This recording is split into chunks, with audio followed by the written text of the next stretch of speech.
كلنا نعرف ماينكرافت كلعبة بناء واستكشاف، لكن ماذا لو قلت لك أن وراء هذه اللعبة البريئة حقائق ونظريات غريبة وأسرار لا يعرفها إلا القليل؟ لكن قبل ما نبدأ، ادعمني بلايك واشتراك. الهيروبراين واحدة من أكثر الأساطير شهرة في ماينكرافت، شخصية غامضة تشبه ستيف، لكن بعينين بيضاوين تماما، دون ملامح، دون روح. يظهر فجأة، يراقبك من بعيد، ثم يختفي دون أثر. شركة موجانج أكدت مرارا أنه لم يكن موجودا في اللعبة قط، بل حتى كتبت في بعض التحديثات: تمت إزالة هيروبراين.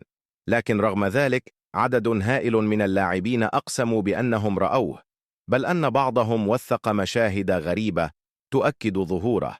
فهل هو مجرد خلل برمجي، أم أن هناك شيئا أعمق وأكثر رعبا؟ إذا واصلت المشي لآلاف الكتل في أحد الاتجاهات، ستصل في النهاية إلى مكان مشوه وغريب يعرف باسم فارلاند. هناك لا تتصرف اللعبة كما يجب، الجبال تطفو، الأرض تتشقق، الجاذبية تنهار، وكأنك خرجت من حدود المنطق. فارلاند كانت نتيجة خطأ برمجي قديم، لكن البعض يرى أنها لم تكن مجرد خلل، بل جزءا مخفيا من اللعبة، أو ربما بوابة لبعد آخر خارج سيطرة المطورين. هناك نظرية مذهلة تقول إن لعبة ماينكرافت تدور في عالم ما بعد الكارثة. أنت كلاعب هو الناجي الوحيد، تتجول في أرض خالية، بينما الزومبي والسكيلتونز هم في الحقيقة بقايا البشر.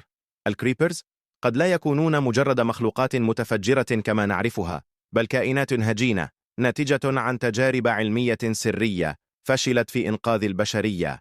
كل شيء في اللعبة، من الصمت إلى الغرابة إلى الحزن الذي لا يقال، يوحي بأن العالم الذي دخلته ليس عالما جديدا، بل عالما ميتا تحاول إحياءه.